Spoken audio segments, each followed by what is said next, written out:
Have you ever wondered what an auditor does? Their work is largely in the background, but it's really important in maintaining trust and confidence in our public sector. Every public organisation, such as government agencies, councils, schools, district health boards, and the military, has a particular job to do and is funded to do it. That money comes mainly from the taxes and rates that New Zealanders pay. The main way we get to know what an organisation has done each year with its money and other resources is to read its annual report. How can we know whether we can trust what it tells us in that annual report? That's where the audit comes in. An auditor will check the information in the annual report. They're trained to make judgments. The auditor will learn enough about how the organisation works to decide on the most important information to look at. Usually, that means looking at where the most money gets spent. But the auditor will also look at what we call sensitive expenditure, the controls over the spending that might be seen as having a personal benefit. The auditor will take a number in the financial statements and track it right back, testing where that number came from and how it was arrived at, including any systems, judgments, and evidence that support it, so that any of us reading the annual report can rely on that information. This is called providing assurance. Someone totally independent, the auditor, is given confidence in the information that the organisation is reporting in its annual report. Auditors often also look at information describing what the organisation has done with the money it was given. They check that the organisation's reporting on its performance can be relied on. In the public sector, the audit can focus on the performance information as well as the financial statements, and it's a really important independent check on the information that's been reported. It helps New Zealanders have trust and confidence in the services that we're paying for through our taxes and our rates. Auditors also help the organisation by highlighting where to make improvements.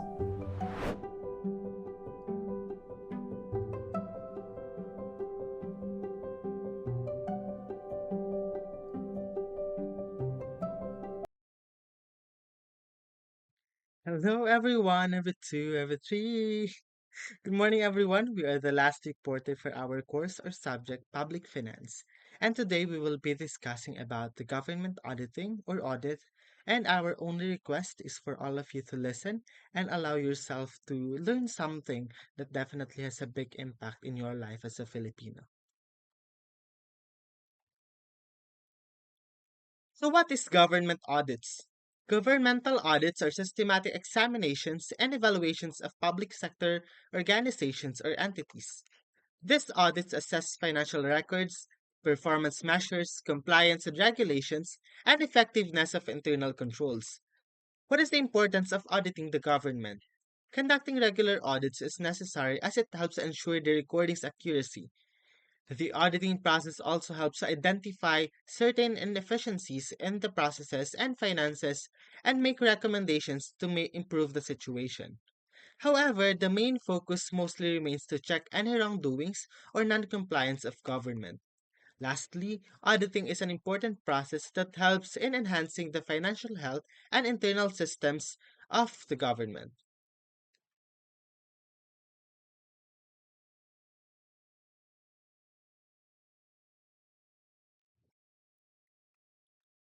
Before we properly start and digesting what government auditing is, let us first distinguish the meaning of government and audit or auditing.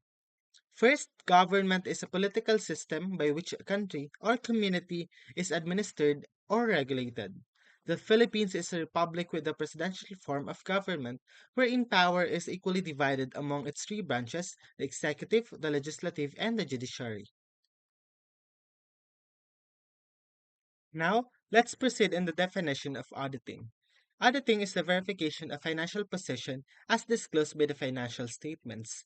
An audit is a type of investigation of existing reports and statements as a whole. An auditor is the one to examine the financial reports of an entity, accounting statements, management reports, expense and revenue reports, and operational accounts. Now let us discuss the different types of audit. First is the public good audit. It verifies if government funds are used for public purposes and ensures accountability for public resources. It only ensures that the Filipino people are the beneficiaries of government projects because the funds that will be used are from their taxes. The second type of audit is the regularity audit. It confirms compliance with laws and rules and disallow irregularities, unnecessary, excessive, extravagant, or unconscionable expenditures or uses of government funds and properties. In this audit, it includes examining various aspects of government expenditures. Good day everyone, I am Jordan P. Monterde and today I'm going to continue the discussion about the types of audit. So the third one is the performance audit. So ano nga ba ito? So it is an evaluation that examines the efficiency, effectiveness, and economy of an organization, program, or operation. So it assesses whether resources are used optimally, if the objectives are met, at kung ang policies and regulation ay nakukumply ng maayos at napapanatili. So, halimbawa, a city audits its public transportation system to determine if buses are running efficiently, meeting public needs, and being cost effective. So the audit may recommend optimizing routes and renegotiating supplier contract to improve performance. So overall, ang ibig sabihin lang ng performance audit ay para ma-identify ang mga areas na kung saan may kulang pa at magkaroon ng improvement. Also, to give more recommendation para mas lalong mapaganda yung kabuang resulta niya. Now, let's move forward sa forensic audit. So, a forensic audit is a specialized, detailed examination of financial records with the goal of uncovering evidences that may be used in a legal proceeding. So, unlike ng regular audit na kung saan nakafocus lang sila sa pag-ensure if ang financial statement are accurate and comply with accounting standards, ang forensic audit ay kinakandak when there is suspicion of fraud, embezzlement, or other financial crimes. So the findings of a forensic audit can be presented in a court as part of the legal cases. So one of the best example is sa case involving Telemart, which is a forensic audit revealed that the CFO recommended a contract with the RJN Corporation despite knowing its business license was suspended due to receiving kickbacks. So this type of audit not only identify fraudulent activities but also provides evidences that can be used in the court. Now let's go for the last type of audit, which is the participatory auditing.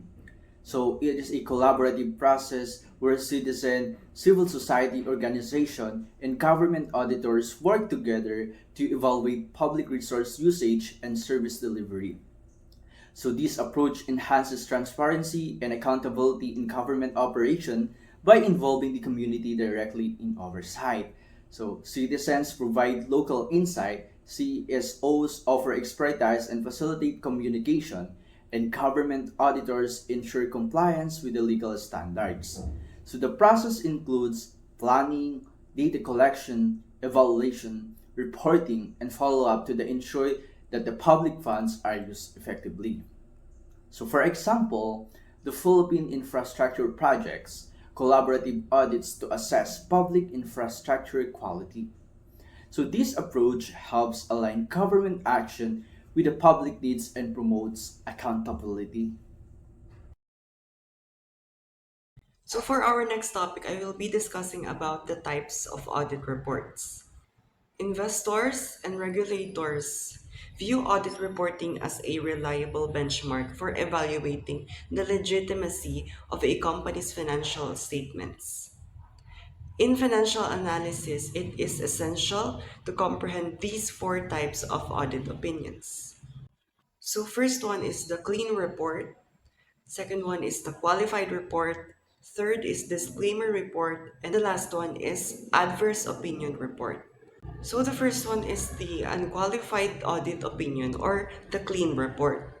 So this is an auditor's unqualified opinion, indicating that they found no problems with the financial records of the company and is expressed in a clean report. So the unqualified indicates that in order to improve its financial situation, the company does not need to meet any further requirements. When a business demonstrates that it adheres to the GAAP's rules, it is given a clean report.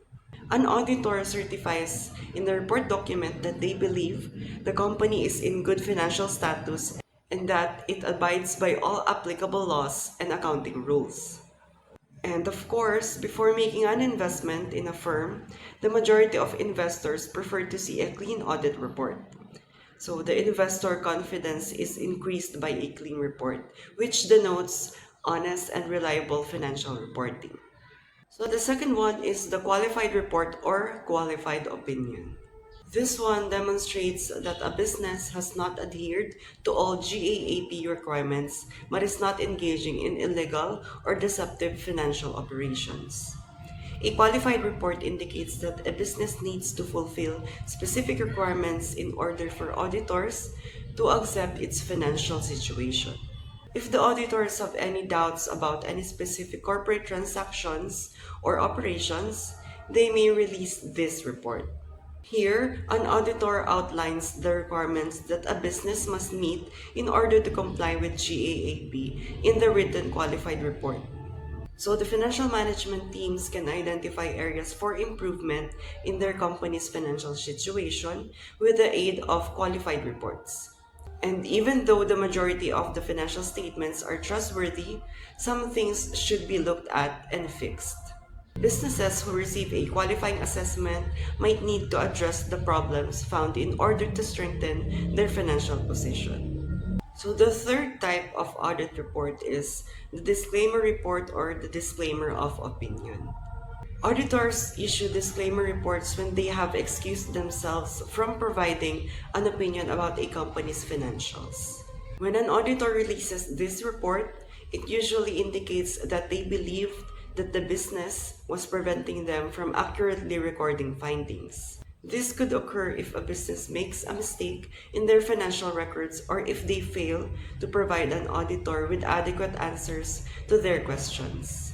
In such a scenario, an auditor might be unable to reach a firm conclusion regarding the financials of a company. If necessary, they can separate themselves from a corporation and uphold their credibility as impartial and competent auditors by filing a disclaimer report. So when the auditor is unable to provide an opinion for reasons such as a lack of independence, scope limitations, or uncertainties over the company's ability to continue as a going concern, a disclaimer report is released. And the validity of the financial facts is called into question by an opinion disclaimer. Both the company's access to money or the capital and the reputation could suffer as a result. So the last on the list is adverse audit report or adverse opinion. When they find instances of errors or misrepresentations in a company's financial accounts, auditors issue adverse opinion reports. These businesses frequently disregarded the GAAP's requirements. An adverse opinion report informs the public and financial expert about a company's potentially dishonest business practices. The organization can also address and enhance its procedures with the help of these reports. Adverse opinions arouse suspicions, which can result in investor mistrust, regulatory investigation, and even legal action. So it is imperative that problems are resolved quickly. In addition to that, an adverse opinion report is the most critical and unfavorable type. It is issued when the auditors uncover a significant irregularities or misrepresentations in the company's financial statements, indicating a substantial departure from the GAAP. That is why an adverse opinion raises red flags, leading to investor distrust. So these types of audit opinions a company receives have vital implications for its credibility, investor trust, and regulatory attention. Striving for a clean report is ideal, but other audit opinion types indicate concerns about financial accuracy and reliability, which require corrective actions. Next topic will be discussed by Mr. Dante Palacio. So now let's talk about the audit process. So what is audit process? It is a systematic series of steps conducted by the Commission on Audit, or what we call COA, to examine and evaluate the financial activities, performance, and compliance of government entities. So the goal of this is to promote transparency, accountability, and good governance in the management of public funds. So there are three audit process. First one is the financial audit process, second one is the performance audit process, and last one is the compliance audit process that I will discuss to you. So now let's discuss the audit process. So there are 5 steps in this audit process. First one is preliminary engagement. So to accomplish this first step, auditors must ensure engagement, teams independence, and compliance with ethical standard. Next one is define the terms and engagement. And last one is obtain management representation letter. So if they accomplish this task, they can now move on to the second phase, which is the planning. So the first task on planning stage is prepare overall audit strategy. So next one is understand the audit entity. Next one is summarize the results of preliminary identification of risk. Next one is determine the materiality threshold. So next one is assess risk and determine risk responses. So and last one is prepare audit engagement plan. After they do this task, they can now move on to the third phase, which is the execution. So on this execution, to accomplish this, they must execute audit test. Next one is summarize audit observation and recommendation. And next one is conduct exit conference. So after doing that, they can now move on to the reporting stage, or stage for reporting. So in this stage, they must do evaluate misstatement. Next one is obtain the affirmation of management written representation. So, and next one is form an audit opinion. So after that, they can now proceed to the fifth phase, which is quality control review. So they must establish responsibility for quality control system and quality control procedure. Next one is quality control review and process. So document quality control review process by the auditor. So they must do that to accomplish these financial audit processes. So now I will discuss compliance audit process. So this process has also 5 stages or 5 steps. The first one is planning the audit at strategic level. So the auditor must carry out preliminary engagement activities or initial consideration. Also, they must identify audit topic or its focus. So after that, they will move on to the second phase or second stage, which is the planning the audit at engagement level. So the auditor must determine the type of engagement. They must also identify the intended users, the responsible party, subject matter, the corresponding audit criteria, and the audit scope. After that, they must understand the subject matter, including the internal control. So, after that, they must move on to the third step or its third phase, which is the performing the audit procedure to gather evidence. So, in this phase, the auditors continually update planning and risk assessment. So the other one is considering non-compliance that may indicate fraud. After that, they will move on to the fourth phase, which is the evaluating audit evidence and for forming conclusion. So in this phase, they evaluate whether sufficient and appropriate evidence is obtained. Next one is they consider materiality for reporting purposes. And next one is form conclusion, and last one is communicate the audit result. So after that fourth stage, they must move on to the fifth stage, which is reporting the result of compliance audit. So they prepare audit report. They perform overall audit review, issuance of compliance audit report.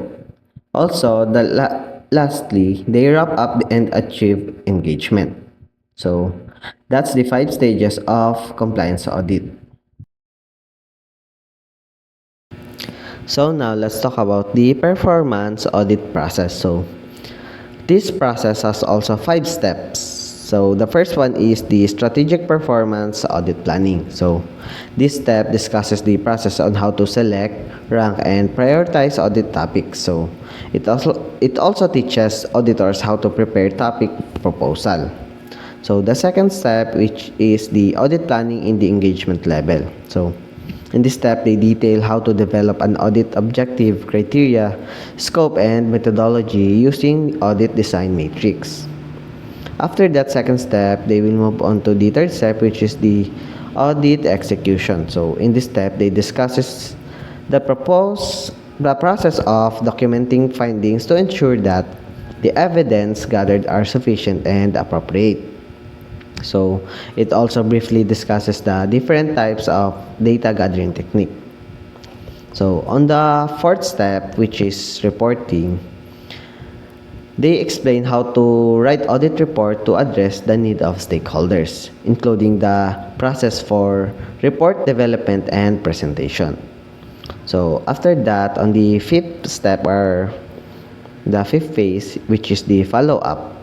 So in this step, they describe the performance monitoring framework for measuring the impact of the performance audit. So that's the 5 step of performance audit process. Now, let's proceed to the last topic of this discussion, which is defining and knowing what is the purpose of Commission on Audit. The Commission on Audit, also known as COA, is the Philippine Supreme State Audit Institution.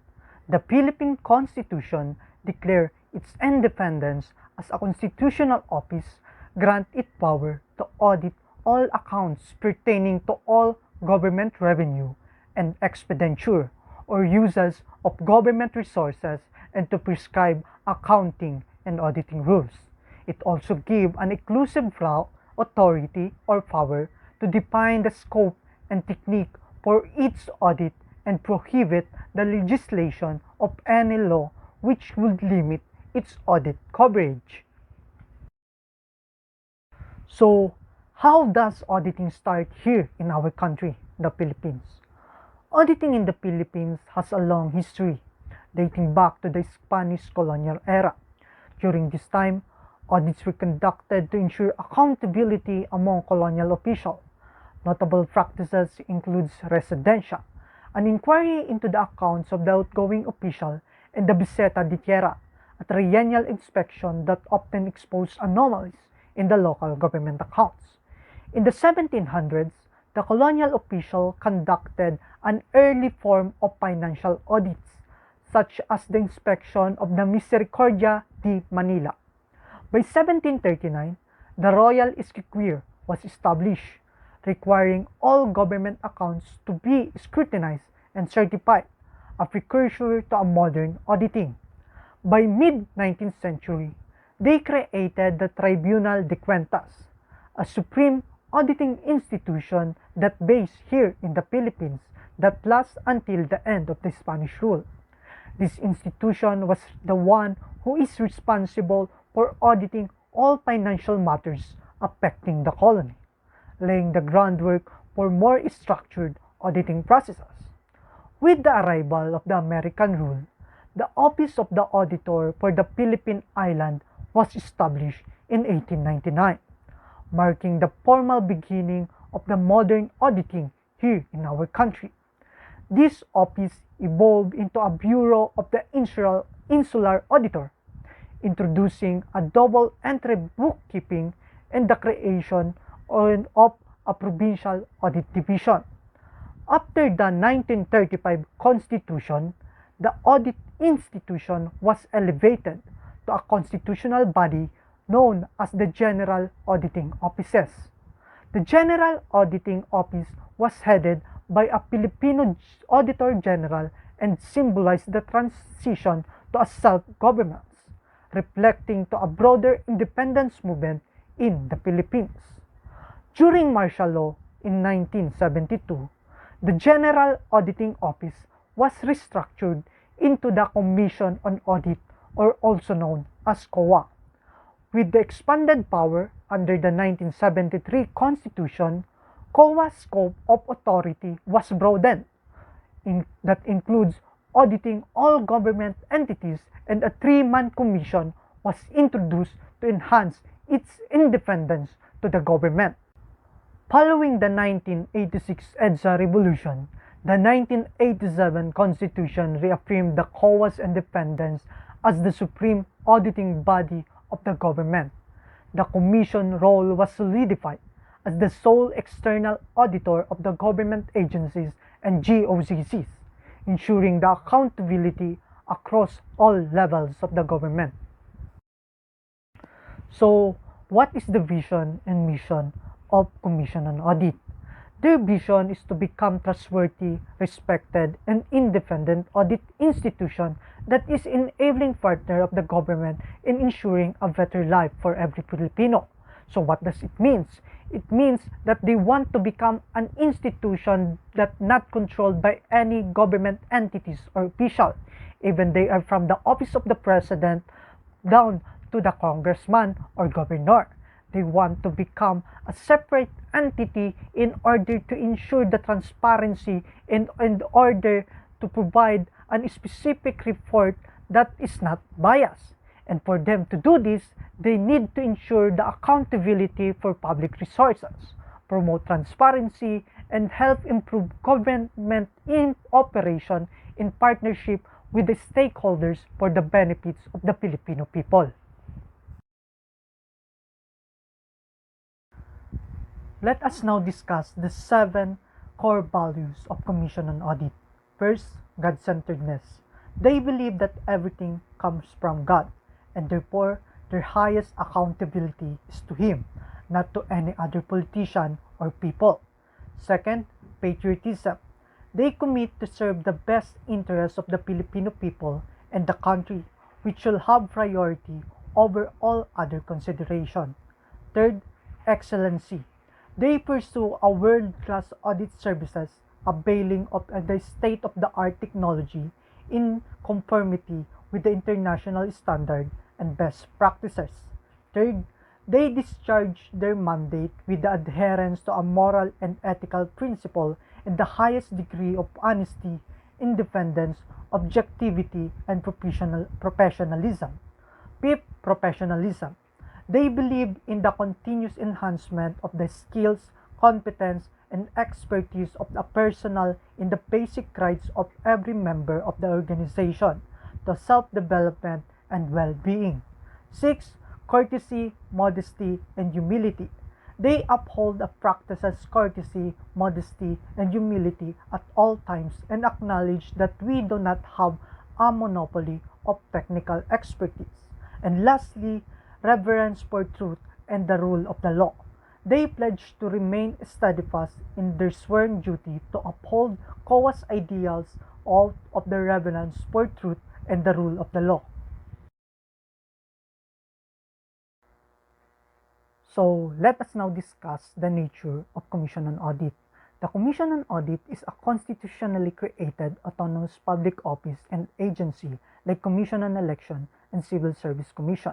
The government created this separate agency in order to uphold utmost transparency and also not to become subject to any political agenda. Although the office of the president has the power to appoint the next commissioner or president of this agency, the president has no power to meddle and affect the function, policies, and daily operation of these agencies or offices. Commission on Audit Organizational Chart. Dito pinapakita ang hierarchy sa Commission on Audit. Ang pinakamataas ay ang Commission Proper, yung kulay blue dyan sa chart. Ang Commission Proper ay binubuo ng 3 tao, ang chairperson at 2 commissioner. Tapos sa baba ng Commission Proper ay ang executive officers, yan namang kulay green dyan sa chart. Pinapalooban ng executive offices ang Office of the Chief Executive Staff, Intelligence and Confidential Funds Audit Office, Internal Audit Office and Relation Office, Internal Affairs and Office, Project Management Office, Public Information Office. Tapos sa baba ng executive offices ay ang central offices naman, yung sky blue. Tapos ang kinapapaluban ng central offices ay meron siyang regional and field offices. So sa central offices meron siyang corporate government audit sector. Sa loob niyan ay cluster 1 banking and sector, cluster 2 social security, cluster 3 public utilities, cluster 4 industrial and area development, cluster 5 agricultural and natural resources, cluster 6 social, cultural, trading, promotional and other services. Next naman na central offices ay ang local government audit sector. Pinapapalaban ito ng cluster 1 NCR local government agencies.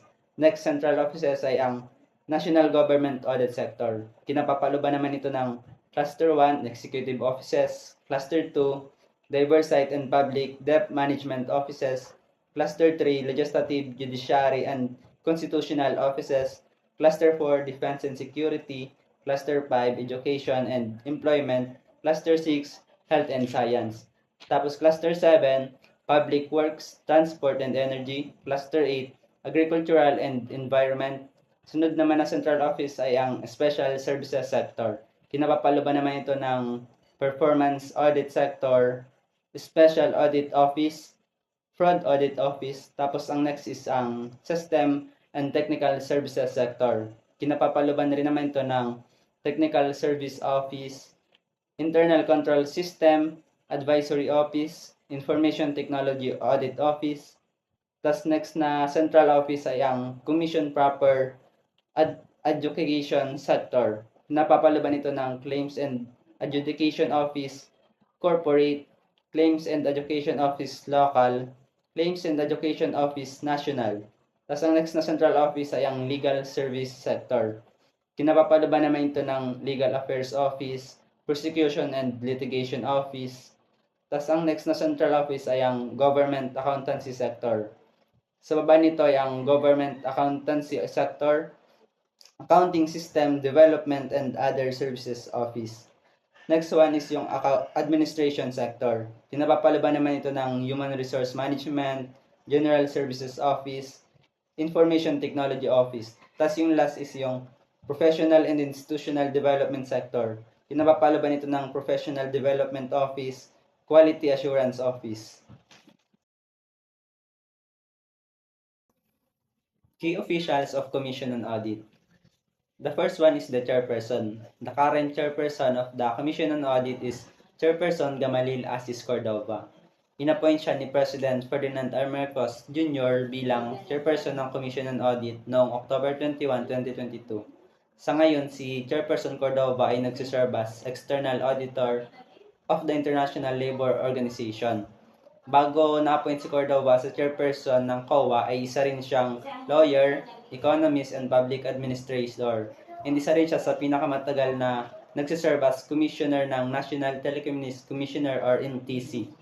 Si Chairperson Cordova ay marami ring experience sa iba't ibang sangay ng gobyerno tulad na lamang na dati rin siyang director ng Office of the Presidential Chief of Staff from 2001 to 2002. Saka marami pang iba. Saka yung sunod na official sa Commission proper ay ang Commissioner na si Roland Cafe Pondok. Si Commissioner Pondok ay na-nominate sa Commission on Audit ni President Rodrigo Duterte pa noong February 6, 2018. And kinumpirma naman ito ng Commission on Appointment noong March 14, 2018 in Davao City. Si Commissioner Pondok ay isang certified public accountant na isa rin siyang lawyer.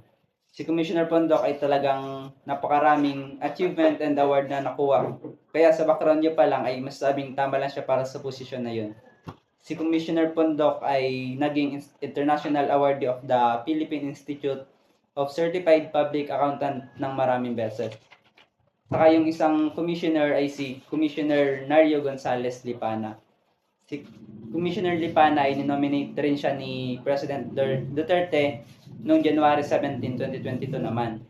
And kinonfirm naman ito ng Commission on Appointment noong January 26, 2022 at ito ay hanggang February 2, 2027. Commissioner Lipana is a career official who rose from the ranks having joined the commission in 1983. Siya ay nagtataglay ng maraming experience as auditor of both local and international audits covering financial and compliance audit. Nag-serve rin siya as auditor sa iba't ibang government agencies, kabilang na ang legislative branch, executive department, and constitutional offices. Composition and qualification for commission proper in COA. The first one is natural born citizen. Dapat daw is natural born citizen kayo. Second one, at least 35 years old. The third one is CPAs or lawyers. Dapat certified public accountant. The next one must not have been candidates for any elective positions in the elections immediately preceding their appointment. Appointment for the commission proper. The first one is appointed by the President. Next is the with consent of CA or Commission of Appointment. Next is the term 7 years. For the term or provision naman for Commission proper, the first one is first chairman hold office for 7 years. The first commissioner 5 years naman. Tapos other commissioner is 3 years. Tapos without reappointment. Tapos yung sunod is reappointment. Ang reappointment is prohibition against the reappointment applies not only to the commissioner appointment for 5 years but also to those approved for a shorter period. The principal duties of the commission. Dito meron 7. The first one is examine, audit, and settle all accounts pertaining to the revenue and receipts of and expenditures or uses of funds and property owned or held in trust by or pertaining to the government. The second one is promulgate accounting and auditing rules and regulations, including those for the prevention or disallowance of irregular, unnecessary, excessive, extravagant, or unconscionable expenditures or uses of government funds and properties.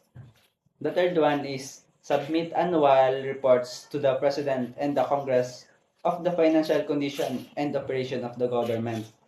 The fourth one is recommend measures to improve the efficiency and effectiveness of government operation. The fifth one, keep the general accounts of government and preserve the vouchers and supporting papers pertaining thereto.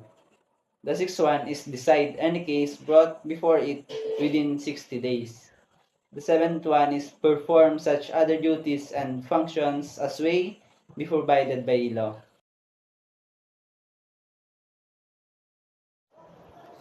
Constitutional mandate on Commission on Audit. The number one is Section 1, number 1. Sinasabi dito na dapat ang Commission on Audit ay binubuo ng isang chairman at dalawang commissioner na isang natural born citizen ng Pilipinas. At dapat rin bago sila ma-appoint ay nasa 35 years old na sila pataas. At dapat rin sila ay isang lawyer or CPA na may halos 10 years pataas na experience sa auditing. Tapos sa Section 1, number 2 naman ay sinasabi dito na dapat ang chairman and the commissioner shall be appointed by the President with the consent of the Commission on Appointment for a term of 7 years without reappointment. Sa Section 2 naman, number 1, the Commissioner on Audit shall have the power, authority, and duty to examine, audit, and settle all accounts entertaining to the revenue and receipts of and expenditures of uses of funds and property owned or held in trust by or pertaining to the government.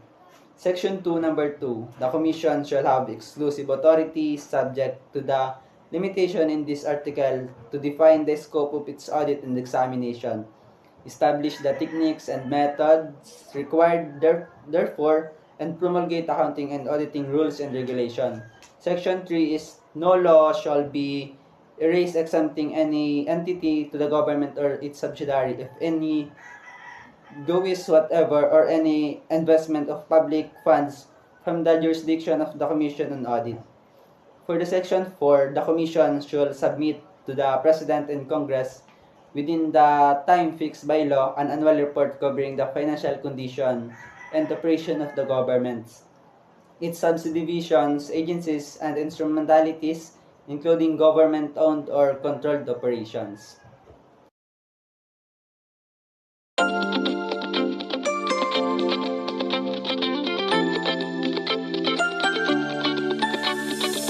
Awalo del misterio